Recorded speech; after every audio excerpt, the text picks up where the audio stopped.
Bueno, muchísimas gracias. Yo voy a hacer una brevísima introducción.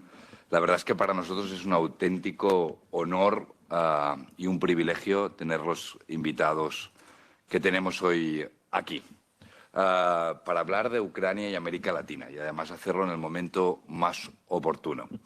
En el momento más oportuno, well, I don't know if I should do it in English. It's in the best timing to do it. The best timing to do it.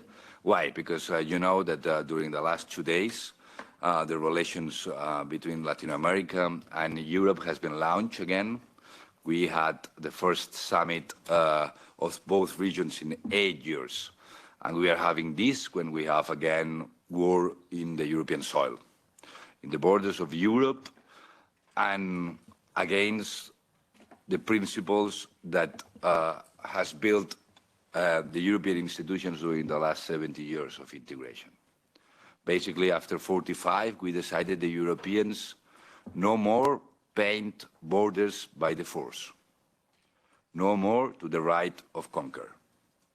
When we have conflicts, we sit at a table and we discuss under institutions and always based in rules and the respect to rules. This was the path to build 70 years of prosperity, development, peace, social convergence, and this is what is jeopardized now in Ukraine, and this is what is under threat. And we want to talk with the campaign Aguanta Ucrania, with the protagonists that they suffered in Ukraine also the attacks of Russia, to talk about the position of Latin America, why it's so important for Latin America, what is happening in Ukraine and for the global world order, why Latin America should have a clear position about this, and why Latin America should play an important role. The protagonists here, and especially also Gilmore, the High Representative on Human Rights of the European Union, and 3 protagonists, journalist, writer, and a peacemaker, that they were building this campaign and also suffer. And it's a special also day to think about the deaths, the civilians, the real protagonists of the suffering in Ukraine. Nothing more. For me, host this event, it's really, really a privilege, a real privilege, and it's a conversation that must have the European institutions and we have with the Latin Americans, because it's a conversation about the humanity and the dignity of the humanity.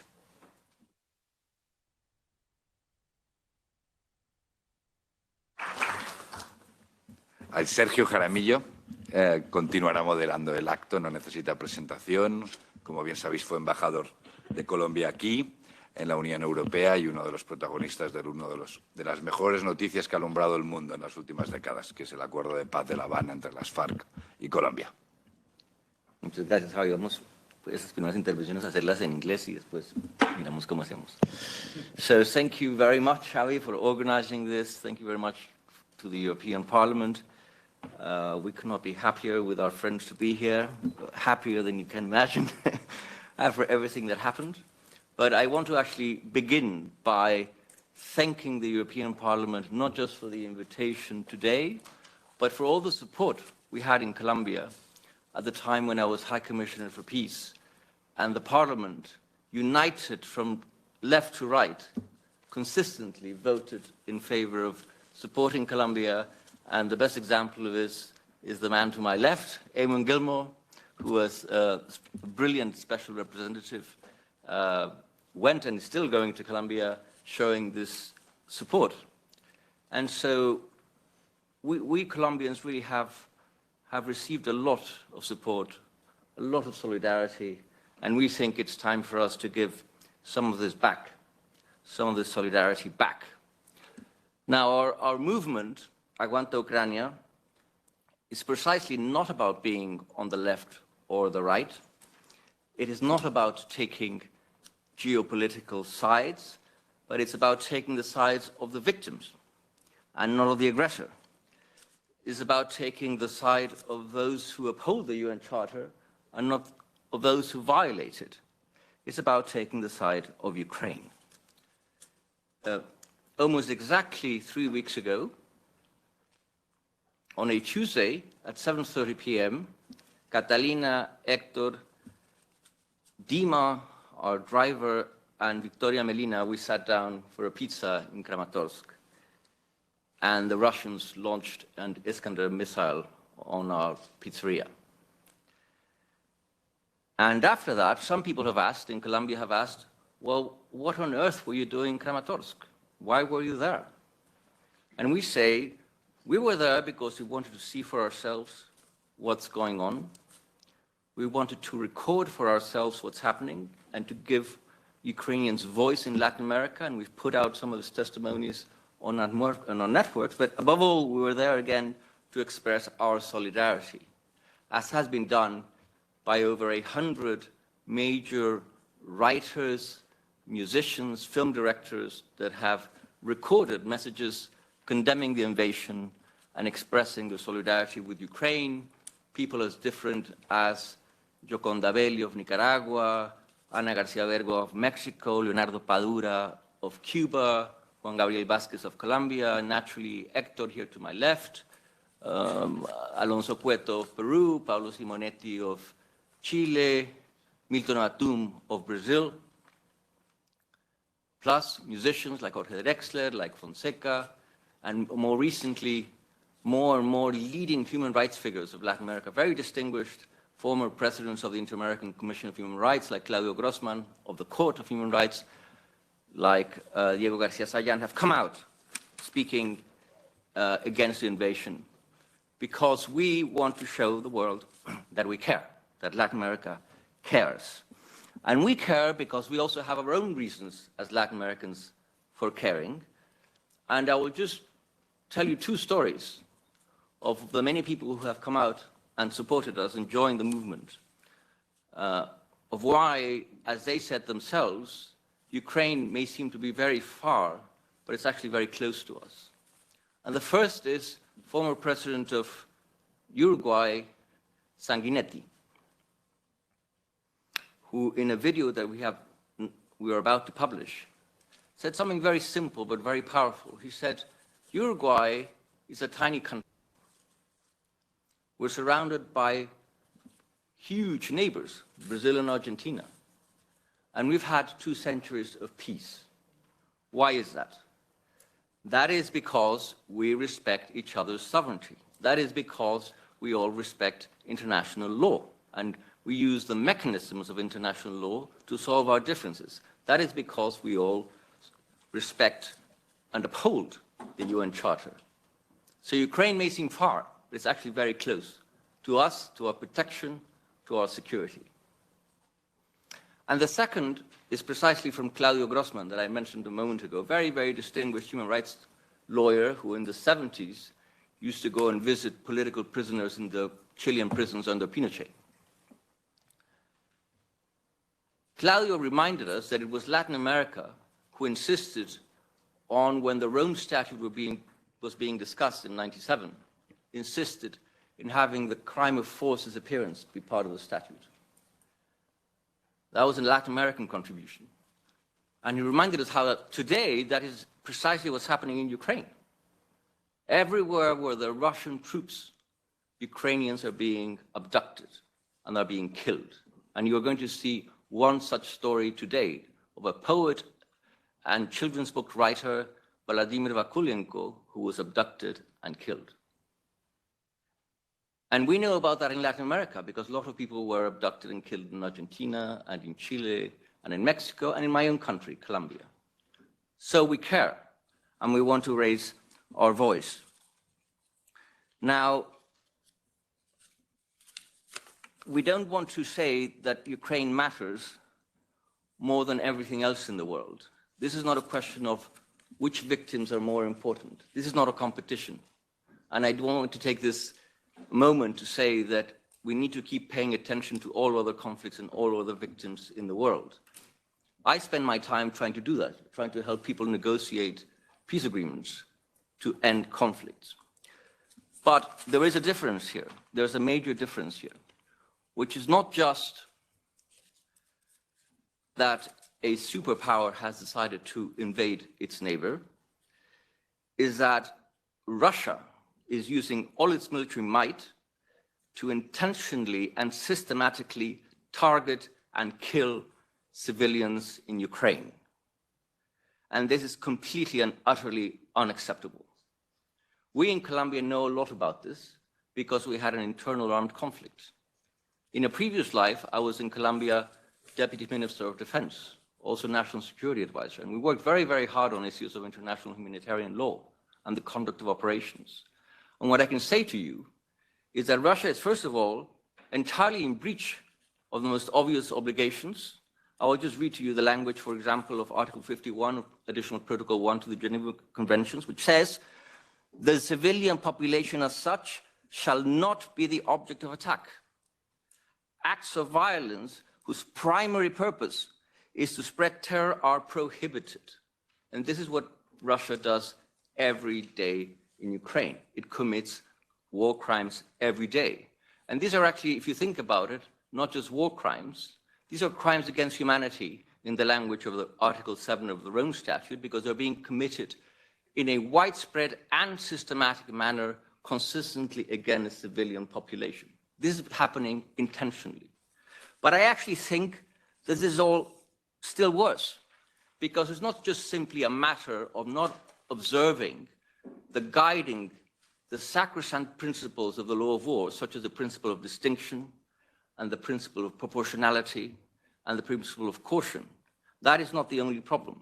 The problem is that we have a superpower that is a permanent member of the Security Council, and as such should be upholding international law, should be protecting the international order, that systematically targets and kills civilians and that intentionally is running a policy of terror in Ukraine. And in my opinion, Russia is behaving like a terrorist state, and I mean that in a legal sense, and it's high time that the world, and we Latin Americans, start treating it as such, as a country that does not want to be part of the community of nations. Now, we saw this with our own eyes because we were sitting there in this pizzeria.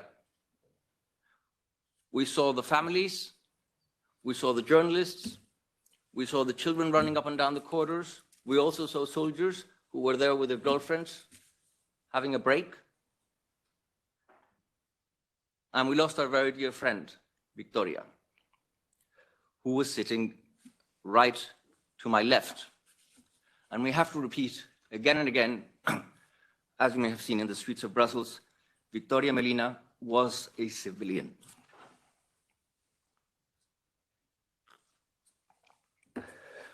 Today we come to pay tribute to Victoria, who put her writing career on hold and became an investigator of war crimes and ended up being a victim of a war crime herself.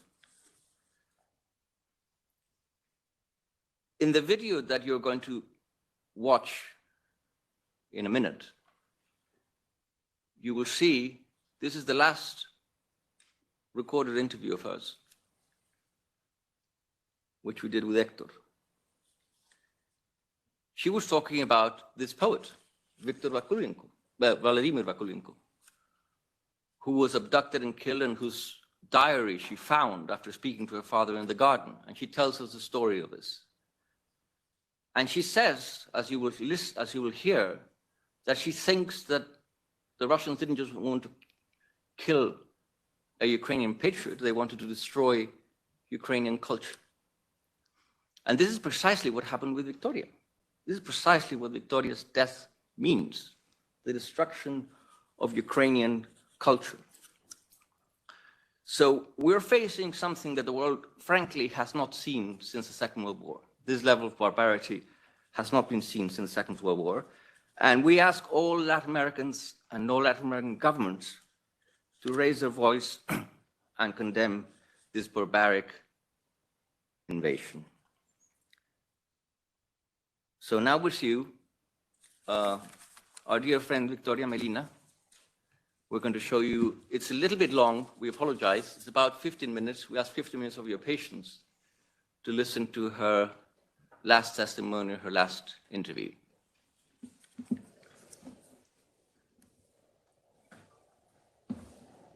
Perhaps the lights.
Hola amigas y amigos, esto es Aguanta Ucrania desde Ucrania.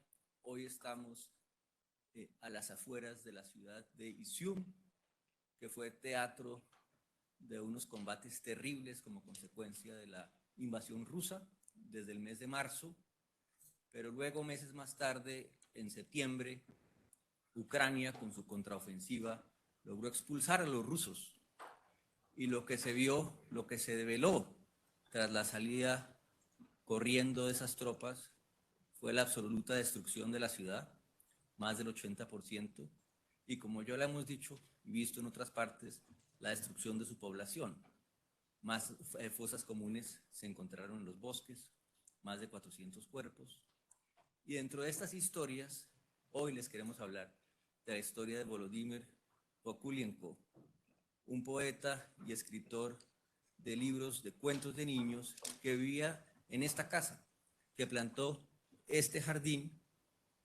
Es una historia muy triste porque él fue desaparecido por los rusos y luego asesinado, pero es una historia también de esperanza porque él quiso dejar el testimonio de lo que estaba viendo para que futuras generaciones no olvidaran lo que pasó. Y con nosotros están hoy nuevamente Victoria Amelina, que jugó un papel central en el descubrimiento de este diario, y Héctor Abad Faciolince, que va a dialogar con Victoria sobre esta historia inimaginable para todos nosotros.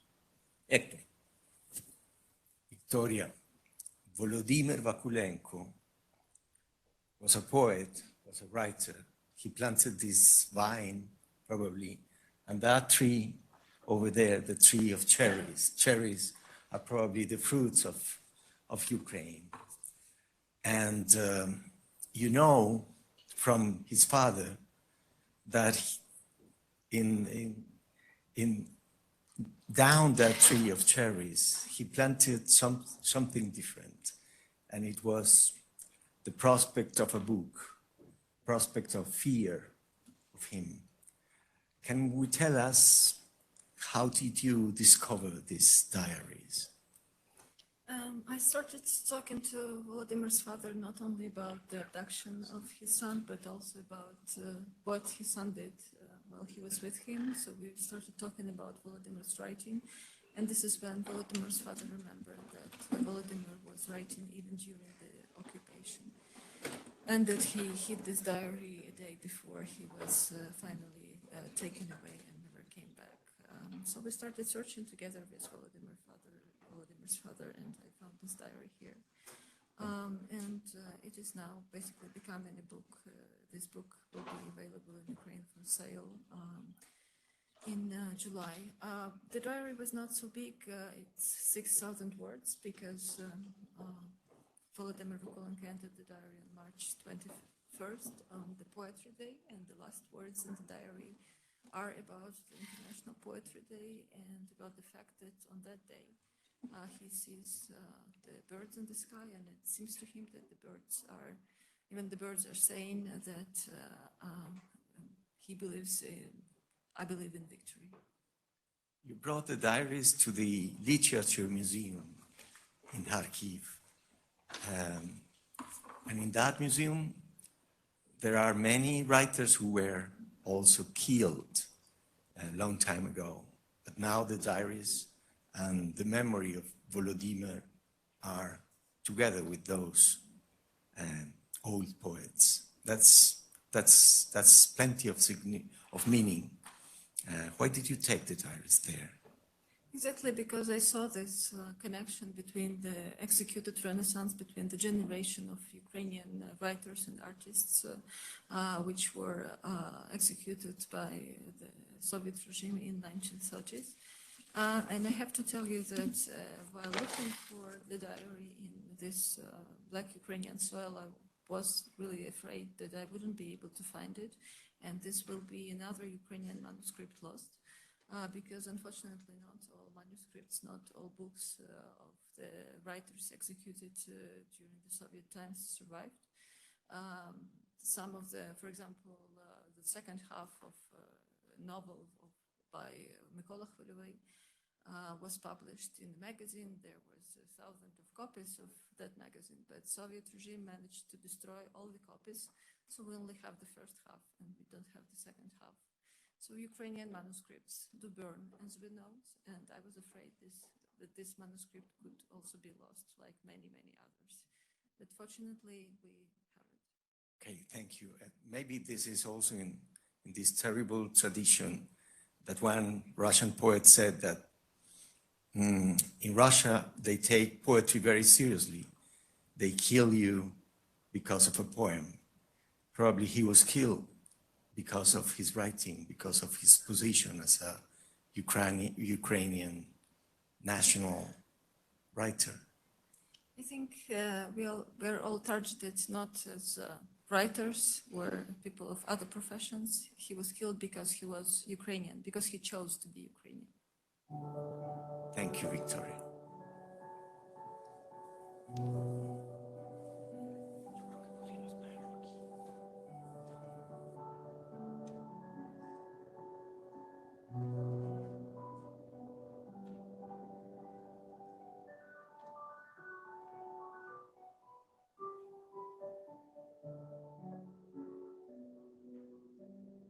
The diary was under this small tree. And you took something to... I had a shovel. It was in plastic. In plastic bag. You still use them sometimes. They are forbidden in many countries, but we still use them. How many pages? I think it has 36 pages.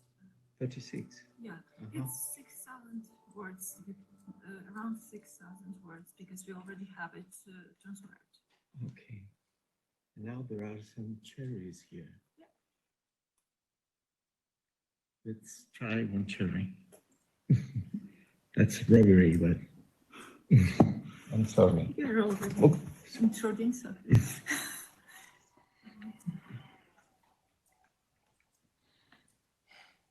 And you were the one who found the diaries. Yeah, the father told you it is more or less in this area. He actually tried to find it himself, but couldn't, and said that I don't know why it's not here. Maybe come another day. So he looked very desperate, and I kept looking. And but the father told. You were the one who found the diary. Sorry. You found the diary. Yeah. Yes, but the father told you that Yes, the son told him that give the diary to a writer, to a friend of mine. No.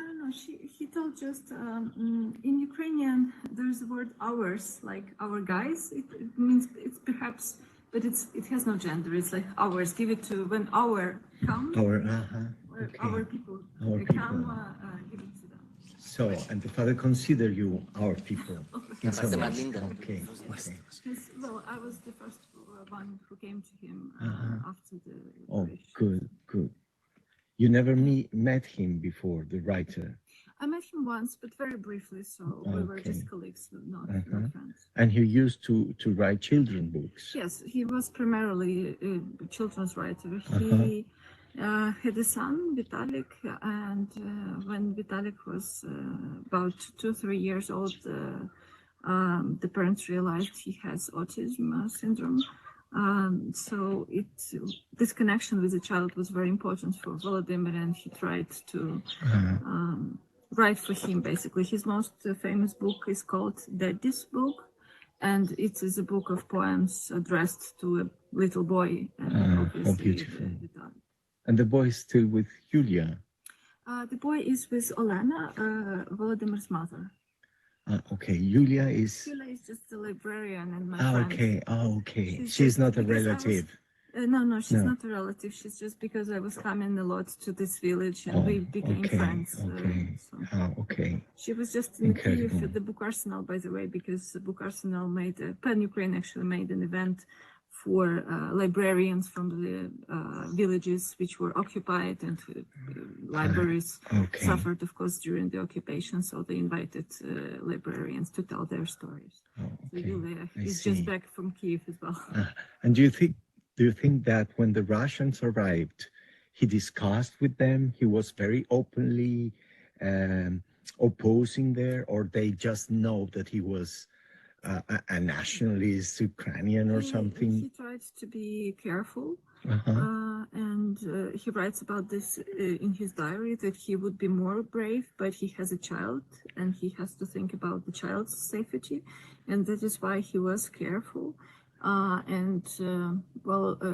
But Russians always, I document war crimes, so I know the pattern. They always look for people who could defend the community, who would be active in the community, and who could write or talk very well or something like that. So they target not only writers, but they would target teachers as well, policemen, mayors, definitely. So it's very dangerous for mayors to stay in the occupied village because, for example, in the Kyiv region, in Matyzhin, Russian occupiers came and killed both the mayor, female mayor, and her husband and her son.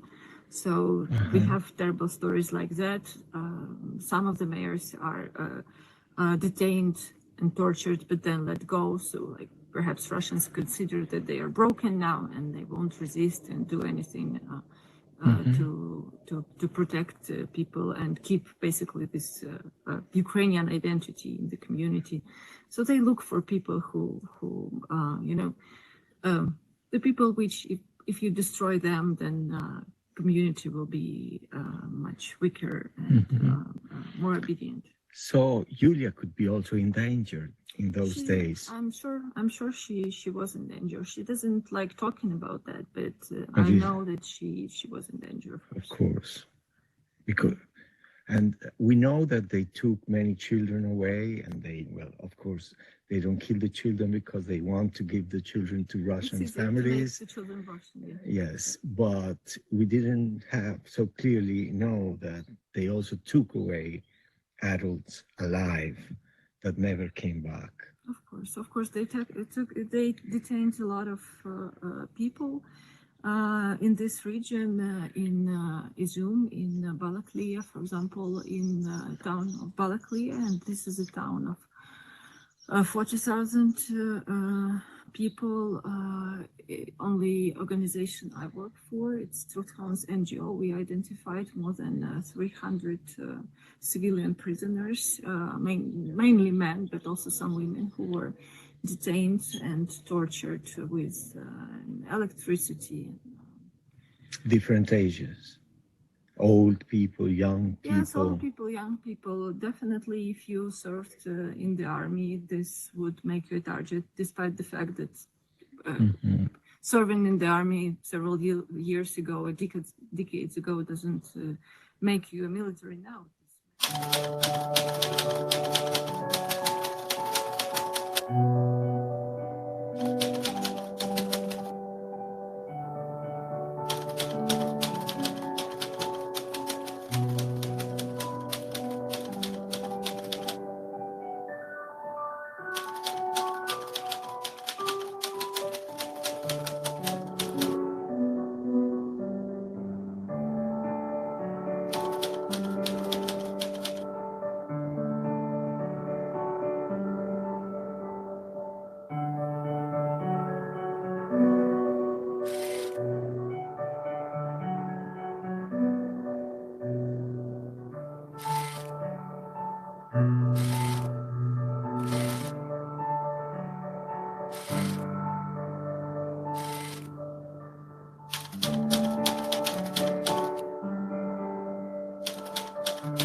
We're going to ask you for just 1 minute of silence for Victoria.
Thank you very much.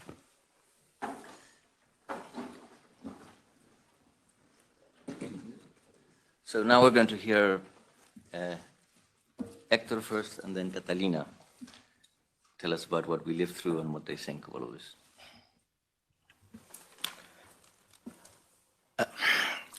Last May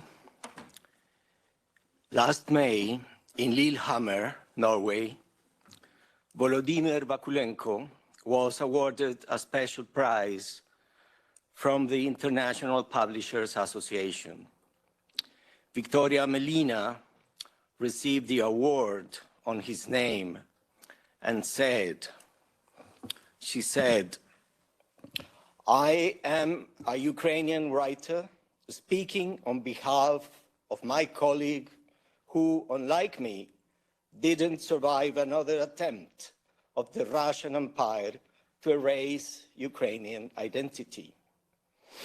Today, I can say that I am a Colombian writer speaking on behalf of my colleague, Victoria Amelina, who, unlike me, unlike us, didn't survive another attempt of the Russian Empire to erase Ukrainian culture. Perhaps you now are asking yourselves, but why a Colombian writer is speaking on behalf of an Ukrainian poet? And maybe you are also asking yourselves, what the hell were doing 3 crazy Colombians there in Kramatorsk?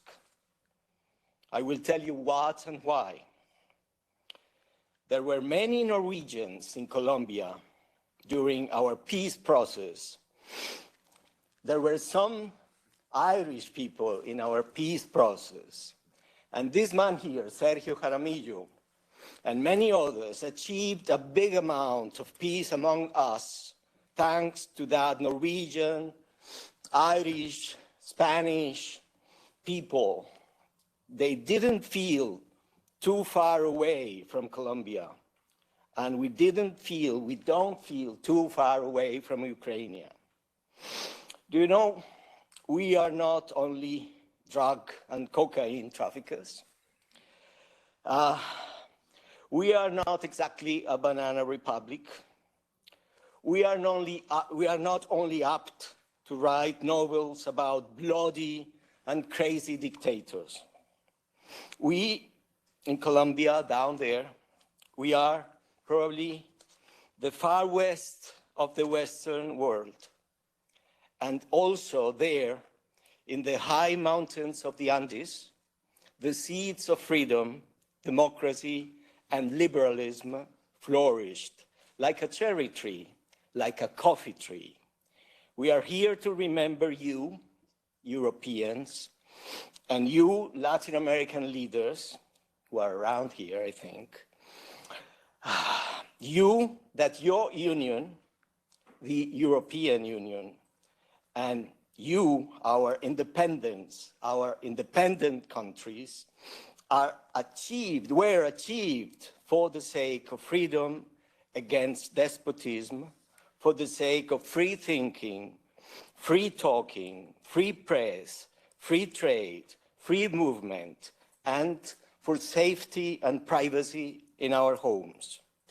Everything that Hitler denied, everything that Mussolini denied, and Stalin denied, everything that Putin denies today to Russians, and also wants to deny Ukrainians, destroying them and their culture.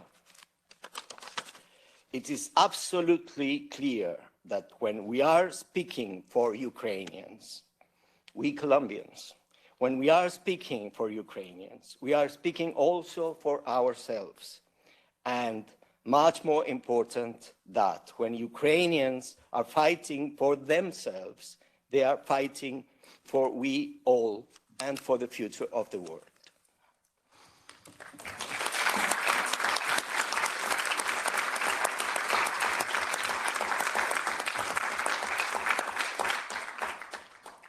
Thank you very, very much, Hector. So now we're going to listen to Catalina, who of all of us was the person who by far knew Victoria best, traveled with her in the Donbass, I shall tell you, and is, in my view, one of the great war correspondents of the world. Catalina. Let me tell you a little bit about the story of amazing friend, an amazing poet, writer, but especially a special person that was Victoria. And as the majority of Ukrainians in February of last year, she didn't really believe that Vladimir Putin was going to invade Ukraine. Then she decided to buy a ticket with her son, Andrei, and she went to Egypt to escape from the coldest days in Kiev and in Lviv. And she was there the night that Ukraine was invaded. Then the following day, she went to the airport. She has a flight to where? To Kiev. What is Kiev? There is no airport to go to Kiev. There is no airport to go. She was in a country that was not her country, but she was also in no place. Who was going to take Victoria? Then she started looking for a flight to go to Poland. At the beginning, it was difficult to find because the visa, because you are not going, and so on. Then she found a way, and she arrived in Poland, and the Polish woman saw her passport, Ukrainian, and said, "Welcome to Poland." And she said, "I was not just welcome to Poland, I was welcome to Europe, my house." But the story doesn't finish over there, because meanwhile, millions of Ukrainians were leaving Ukraine, trying to arrive to these borders close to Poland, in the way to Warsaw, to Medica, to all these borders. We saw the image of mothers, grandmothers, sons, and also fathers bringing their families just to the border and went back to defend their country. She crossed the border in the way to Lviv. She saw all that image, how long were the queues of people trying to escape. But she went to Lviv, not because she wanted to pick up her mother, that it was one of the reasons.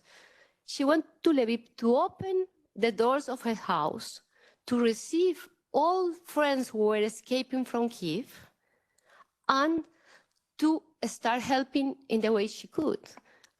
As I could say, most of the Ukrainians were doing. Recollecting money, collecting food, collecting clothes, helping all these families escaping. That I entered the country 1 week after. I could say there were kilometers and kilometers and kilometers of people in these cars trying to escape and to arrive to these borders. and she started helping. But after a month, for her was not enough, because Victoria, as we say and as we talk with her, it's like she took Ukraine like her son, her daughter. She wanted to do as much as she could, not just to protect Ukrainians, to protect Ukraine and to help them. Then she started researching and learning how to research about war crimes, because it's not something that you do from one day to another. You have to prepare yourself, you know how to do these interviews, you know how to approach the victims to collect all this information. And she knew exactly that as many and more precise questions you make, the case will be stronger in the moment you are going to beat up the accusations against the perpetrator. Russia, she had it very clear. But she has one frustration. She said that the war crimes investigators don't need to go very close to the field. I mean, they can talk with the victims from far away, 100 kilometers, 50 kilometers. It's not really necessary to go to the place. And for her, as a writer, poet, researcher, was very important to go to the field. Then it's coming, when I met her in Cartagena in January, in the High Festival, we were doing an interview about Ukraine. And when we finished, she said, I want to go to Bakhmut, but I can't, because to go to Bakhmut, of course, you need a special permission from the army. We journalists, we have it, but also we need to ask for permission, but for us, it's... Then she said, would you take me? And I say, I have the permission. Of course, in that moment, Bakhmut was the most awful battle probably in the last decades in Europe. I have been, like 1 week before I talked to Victoria, I was in Bakhmut, and I say, but it's very complicated. But then she says something, take me to New York. New York is a little town in Donbass, very close to Bakhmut, where in 2021, she created a literary festival. It was her son, Andrei, and this literary festival. But what was the point? When she was creating this New York Literary Festival, she spent so many days in Kramatorsk and so many hours in Ria restaurant, talking to authorities, talking to people, talking to her colleagues, most of them from New York, to create. And don't forget that in 2014, Ukraine was in war and Donbass was in war. And New York was not more than 25 kilometers from the front line. But she wanted to take all these Ukrainian writers to New York to understand what Donbass was, because many of them have never been in Donbass. And she kept repeating, that time we went to New York, and this time she come back with us. I can't believe that many people in Ukraine don't know Donbass. This is such a beautiful and beautiful land. And she was telling that when she wrote these writers, they were totally in love with Donbass. Then just to tell this is that Victoria was a person who was totally in love, not just with Ukrainians, with the culture. She was saying they are not destroying us as ethnicity, they are destroying us as a culture. But she was totally in love with her country, and she said that we need to protect all our country, because I can tell people from New York, eventually that is taken to Poso, or now people from Bakhmut, or people from Donetsk and from Crimea, that they are not allowed to come back to their land, because we need to protect them. And we need to protect also the Ukrainians who are there, who are being taken like war prisoners, and also are being tortured like other people that we knew. Then this is a little bit a briefing of the story of Victoria.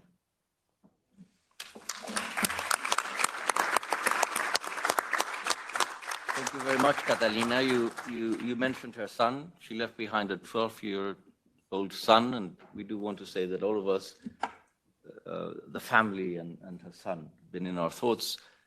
Catalina stayed behind, if you allow me to say this, stayed behind in Kramatorsk at the hospital with her, was in the ambulance that took her then to Dnipro, was then at the ceremony in Kyiv, was then at the funeral in Lviv, was there all the time. And even then, the Russians bombed a residential building that very evening, killed more than 10 and injured more than 40. It continues. We're now going to watch a short video, of Alexander Matviichuk, the Nobel Peace Prize winner, who has been with our movement since the very beginning, Cartagena. She really wanted to come here, but she had previously committed to something else. And she was very sad, but she kindly sent us this, which we're going to watch. I want to say something. Before being a Nobel Peace Prize, Alexander is a very good friend of Victoria. And she was really affected by when her friend was killed.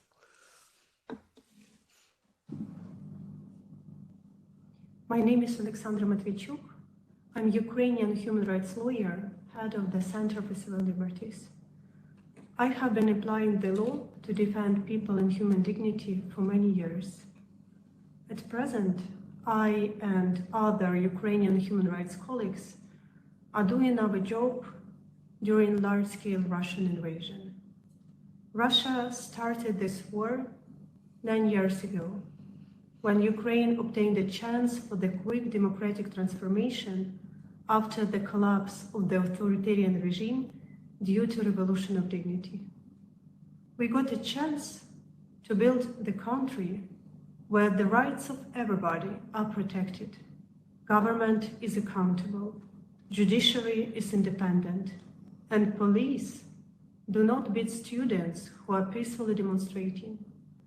And in order to stop us on this way, Russia started this war of aggression, occupied Crimea, part of Lugansk and Donetsk regions, and last year extended this war to the large-scale invasion.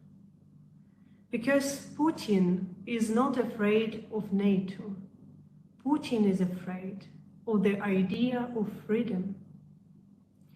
And now Russia uses war crimes as the methods of warfare. Russia attempts to break people's resistance and occupy Ukraine by the tool which I call the immense pain of civilian population. We document this pain. When Russian troops deliberately shelling residential buildings, schools, churches, hospitals, attack evacuation corridors, manage filtration camps system, organize forcible deportations, commit murders, torture, rapes, abductions, and other kind of offenses against civilians. And the entire UN system can't stop such Russian atrocities. I witness how quickly this war turned people into the numbers, because the scale of war crimes grows so large that it's become impossible to recognize all the stories. But I will tell you one. This is a story of my dearest friend, Ukrainian writer Victoria Amelina. She was an extremely brave woman. She regularly visited East to document Russian war crimes. When Russian rocket hit a cafe in Kramatorsk, Victoria was there together with our friends, Colombian writers and journalists. Doctors struggled for her life for several days, but she died. Victoria documented Russian war crimes and became a victim of one of them. She knew that she can't change this war by her own efforts, but without her own efforts, nothing will be changed. So what I want to tell with this example, I know from my own experience, when you can't rely on international system of peace and security, you can still rely on people. So I will use this opportunity to apply to people in different countries of Latin America and their leaders with the call for solidarity. Ukraine is far away, but very close to our common values. We are fighting for freedom, and only spread of freedom make our world safer. Awanda, Ukraine.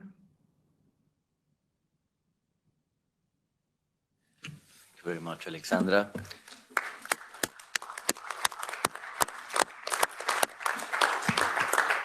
And Alexandra, whom, as you see, is an absolutely remarkable person, is not the only Ukrainian in the room today. We are honored with the president of the ambassador. Thank you very much for coming, Ambassador, as well as the ambassador of the Czech Republic, who's kindly come as well. And now with a great friend, Eamon Gilmore, who is going to give us the EU perspective as special representative for human rights.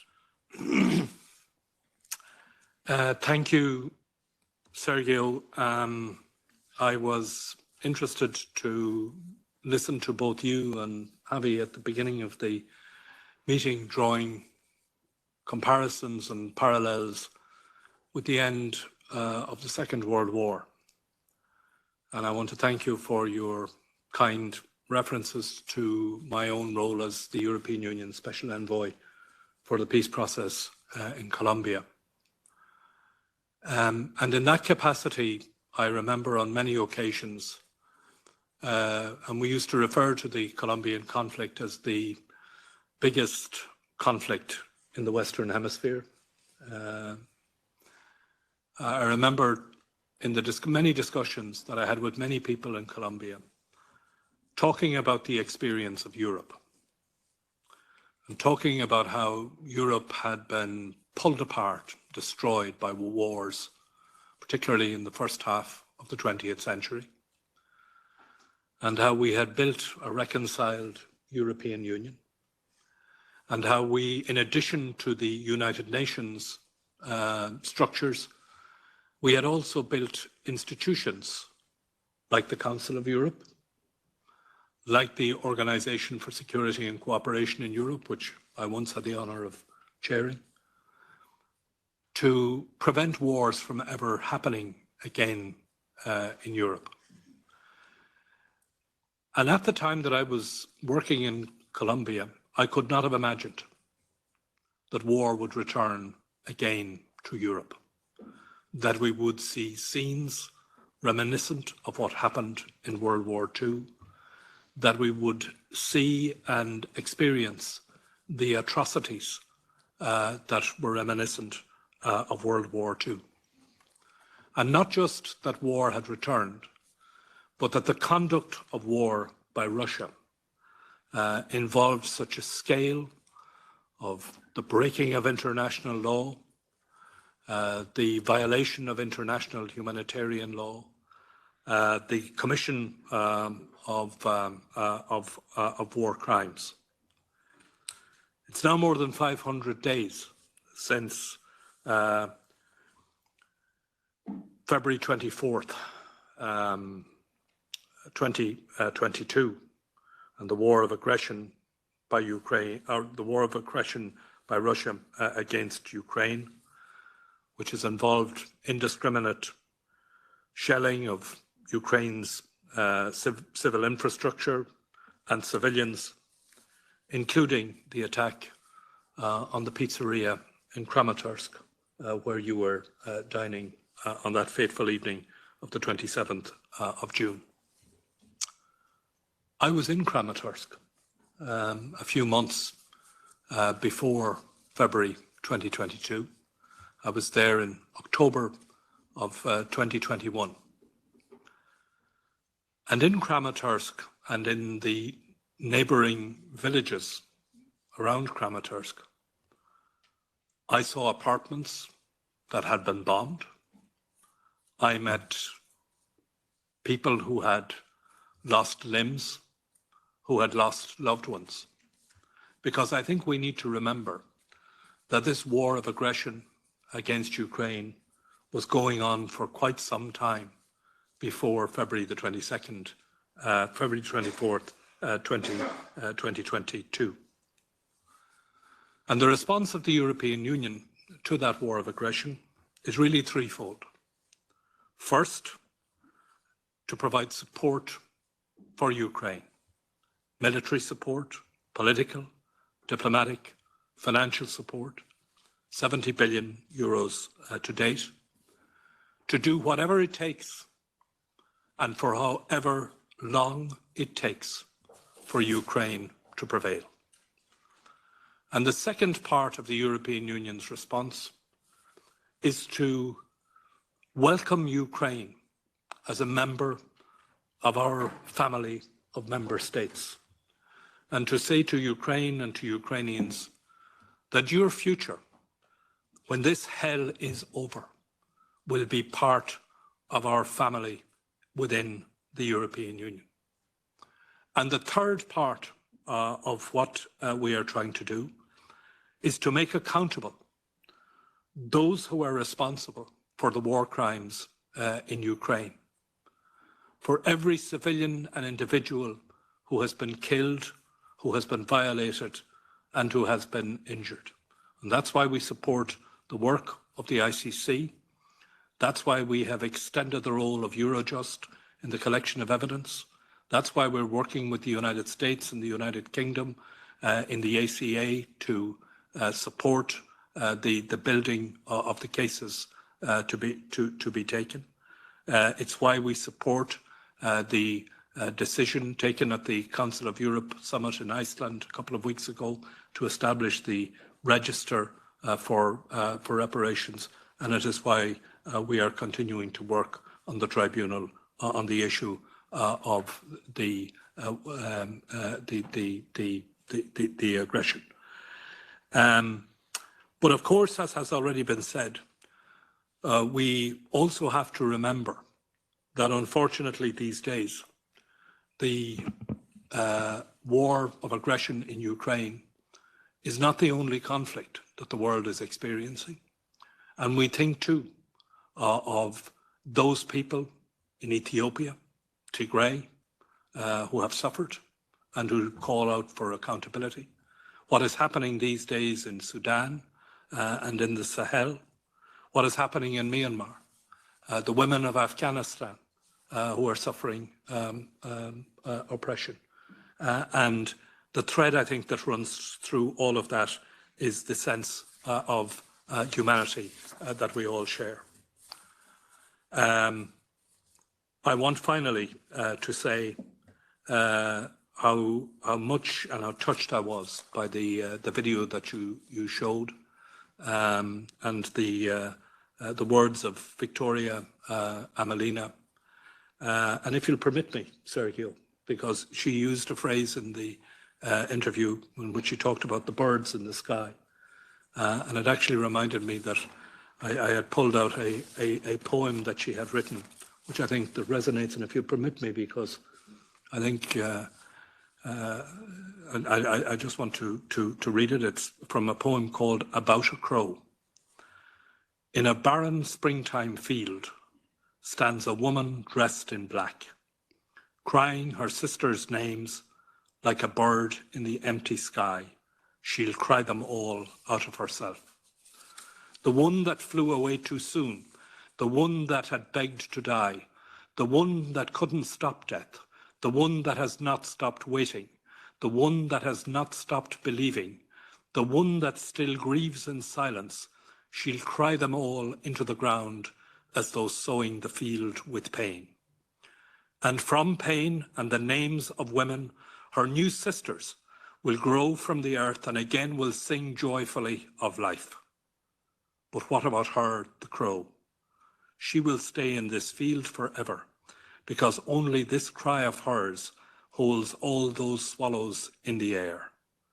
Do you hear how she calls each one by her name? Thank you very much.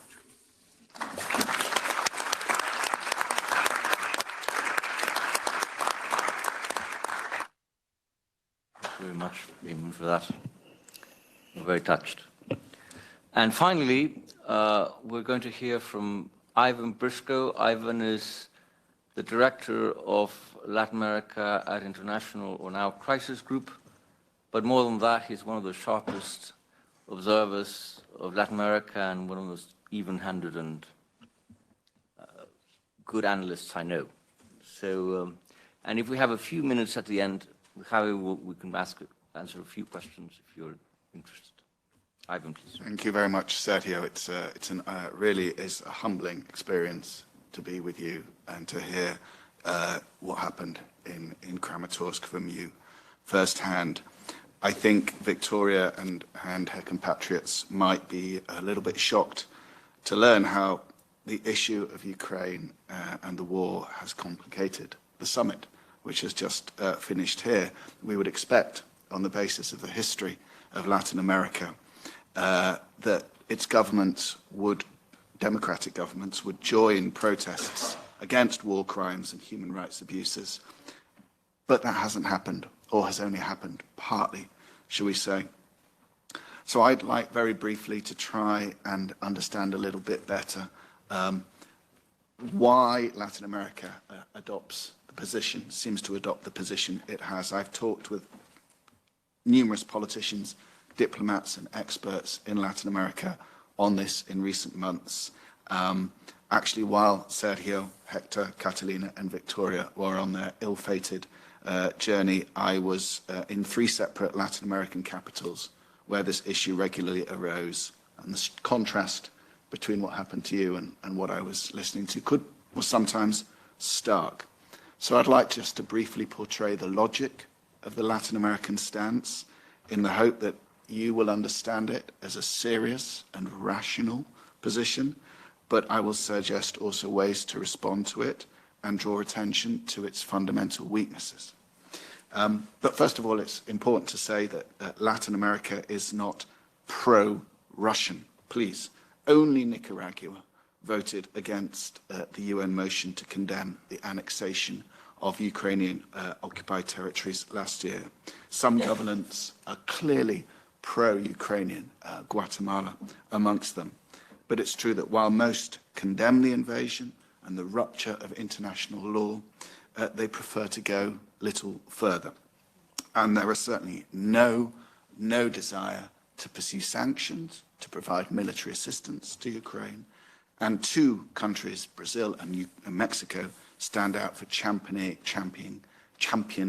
a peace mediation in the conflict. So what underpins this particular stance? I think for almost all Latin American countries, the breakage of international law, the infringement of territorial sovereignty, the threat to peace were very clear and generated great support for the UN resolutions on the issue of the war. But it has to be said, over the last year in particular, there is a growing perception that there is what we might call a co-responsibility for the escalation and militarization of the war. This seems to ignore this perception, the NATO's own caution in avoiding escalation, which would bring NATO into the dispute. There is a strong perception in left-leaning countries in particular of the double standards of the West. I draw attention to the fact that Victoria has written herself about the complications of the relationship between Ukraine or Eastern European countries in general and the West, and the fact that the West and the United States are often unreliable suitors. But I think many Latin American diplomats have not just a university degree, but a master's and a doctorate in Western duplicity and hypocrisy, and mistrust calls to action from the West. They think there is an inconsistent application of human rights, respect for human rights, peace and international law.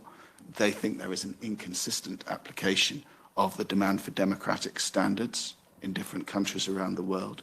And of course, I think particularly for the left, there are strong, deep memories of what the Cold War represented in Latin American countries, which of course produced many of the horrors which Sergio was describing earlier. And of course, with regard to Europe, there is a sense, and this was something Victoria was also aware of the difficulties of allowing so many Ukrainian refugees into Europe while making it difficult often for refugees from other conflicts around the world. I think in Latin America there's a perception that there's an urgent need for global cooperation on key issues for the world and for Latin America in particular: climate change, development, finance, public health, and that by generating blocks or demonizing Russia and China and other large countries, you are impeding that sort of cooperation.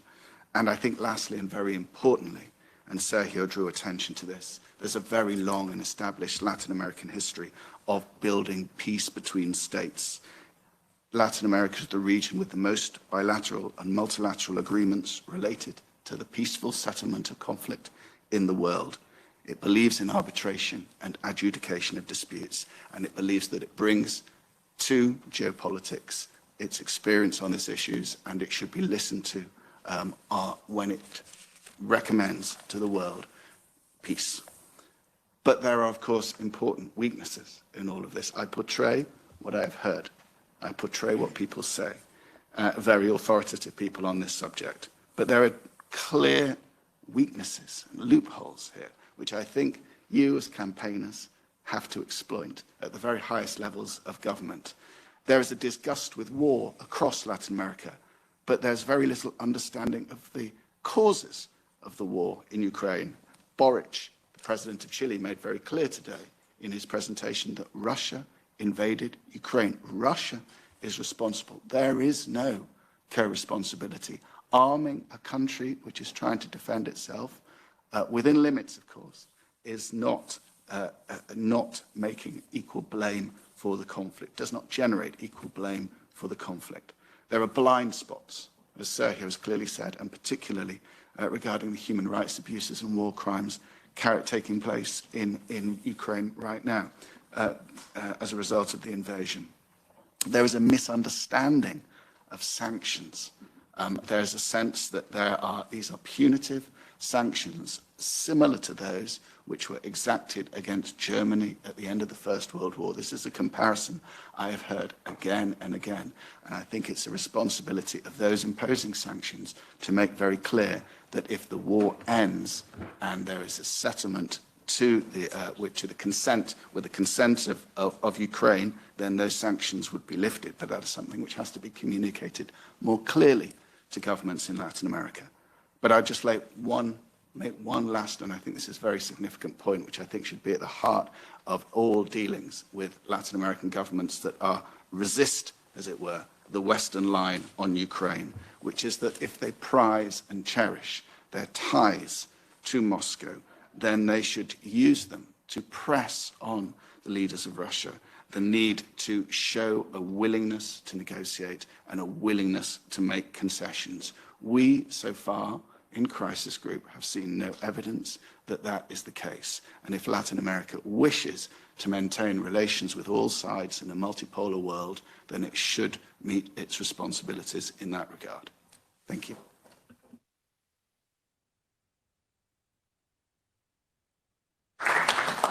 Thank you very much, Ivan. We have just very little time left. You've been very patient. I will just put a footnote, which is that our own movement is built around the idea of what we call common sense. And this is why you've seen around Brussels, an invasion is an invasion. And when you actually talk to people in Latin America, and when you actually see the polling of what people think, not the politicians, not the government, what the people in the street think, they don't think anything that's very different from anybody out here in Brussels, because it's obvious. And this is what we're trying to give voice to. Javier, why don't you manage the time and see how much? 5 minutes. Sí, si os parece, lo que podría hacer, what I can do is a round of small questions or comments. If you have comments or questions. Okay, we will do a round, okay? Please. Thank you very much. My name is Karen Melchior. I'm a Danish MEP, and I was actually in Bogota together with the Equality Committee, to look at gender equality and peace building. And I think Colombia can teach the world, and especially Ukraine, a lot. It has been very moving to be here. A week or so ago, we had an event regarding civilian prisoners, and also members of the RADA were there. And I think actually the experiences from Colombia on disappeared people would be very important to bring to Ukraine and have collaboration there. And I think also the situation of Colombia and the Colombian government with having a UN mission in Colombia that needs approval from Russia, of course, makes it difficult to speak out for the current government, but also perhaps puts them in a particularly important position to put pressure on Russia. So thank you so much for coming here and talking to us tonight. Well, thank you very much. It was a pleasure. Marc-Angel. Thank you very much. My name is Marc-Angel. I'm Vice President of the Parliament here. I'm from the S&D group, and I'm from Luxembourg. I just looked in my calendar, and I looked, where was I the 27th of June? And it seems that it was yesterday, and therefore this is yesterday, and you are here with the strengths and witnessing what you lived. I really think we're all overwhelmed by your strength and your courage. So first of all, thank you very much for coming here and for sharing with us. This is very important. Secondly, what we learned tonight is so important also because next week many of us will be in Madrid at the Euro-Lat. This is a interparliamentary meeting of parliamentarians of the European Union, of this parliament, with colleagues from Latin America and the Caribbean. And I think this gives us so much, and we have official meetings, but of course we have talks with colleagues, etc. And often we hear colleagues who try to tell us what you just said, that we have double standards, etc. And what I learned here today is, I think, very useful for all of us who will go to Madrid next week when we discuss with other colleagues. And so thank you so much for, I don't have a question, you were very clear and everything, but thank you so much for giving us these arguments and also your energy. I think your energy is coming up to us, and we will use this also to promote your cause. So thank you very much.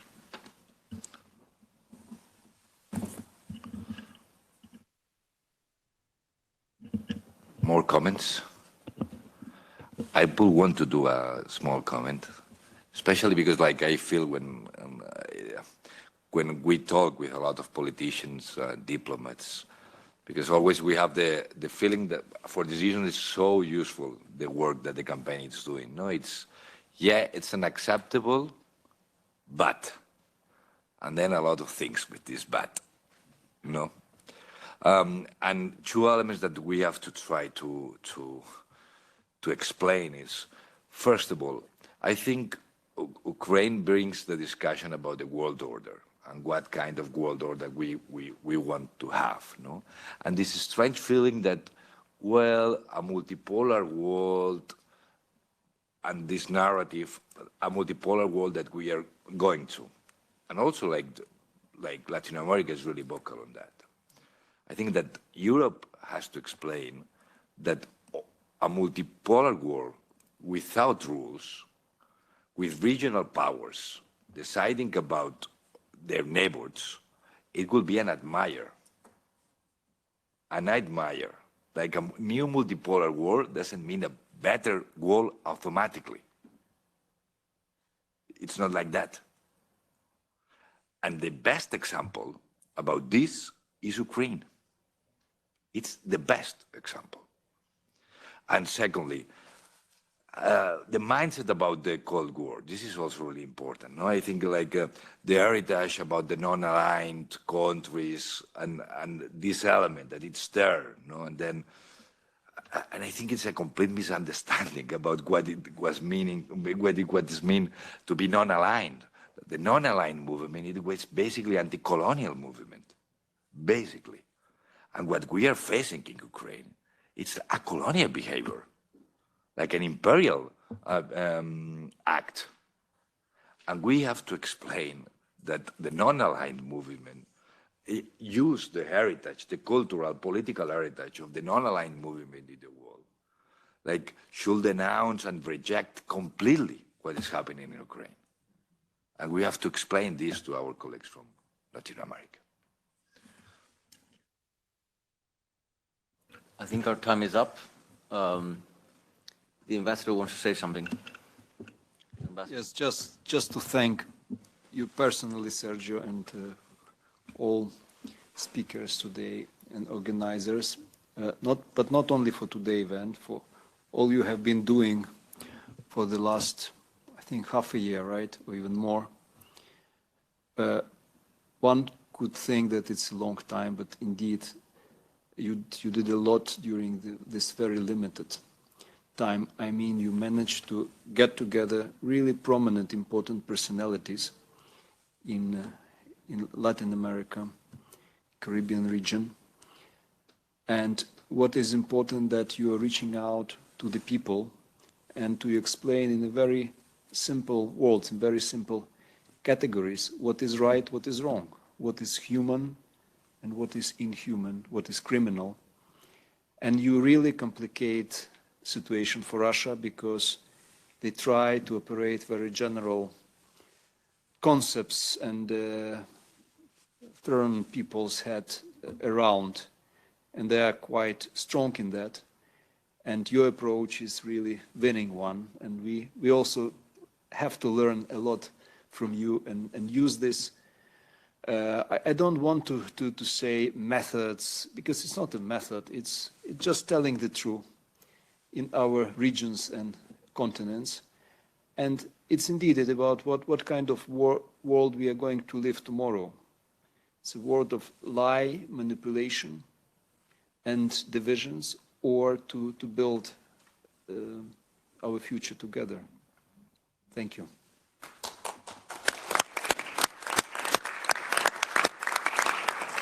If you either want one sentence to close us off.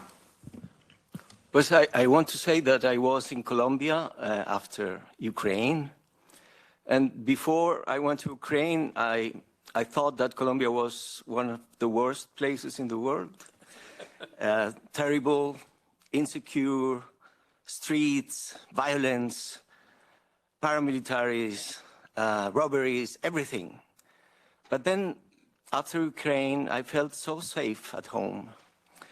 And I appreciated very much when people in Colombia could say that we were NATO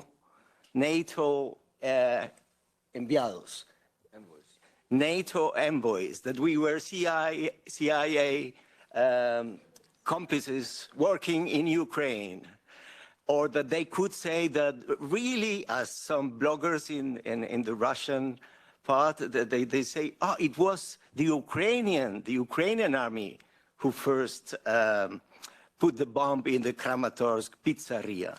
So all these lies could be said openly in Colombia, and I think that's fine. When in a country you can lie freely, but you can say that is a lie, that is a big lie, it's beautiful. We need that. We need a country, even my country, when people like that mad people that really think that we are NATO envoys, it's okay. That's the example of Europe. You can say whatever you want, but then you have to confront reality, and you have to confront what is a lie and what is the truth. So, and what is a war of two big armies? What is a war when you are destroying totally cities, when you are taking children to another place, like the Argentinians did with children, but now in an amount that you cannot imagine. So I was happy in Colombia, and I'm going back tomorrow to Colombia to defend what we have there.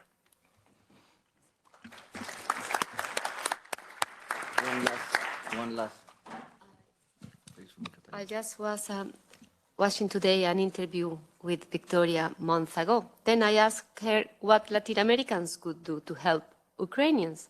And she said, listen, I understand that Latin Americans will not give us arms, and it's fine.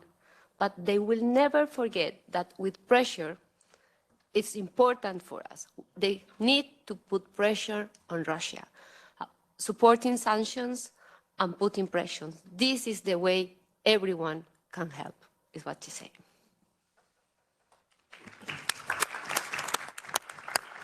So thank you very much, all of you, for coming. Javi, really were so moved by the fact that on this day, everything is so busy, so many things are happening, and there's still space for us.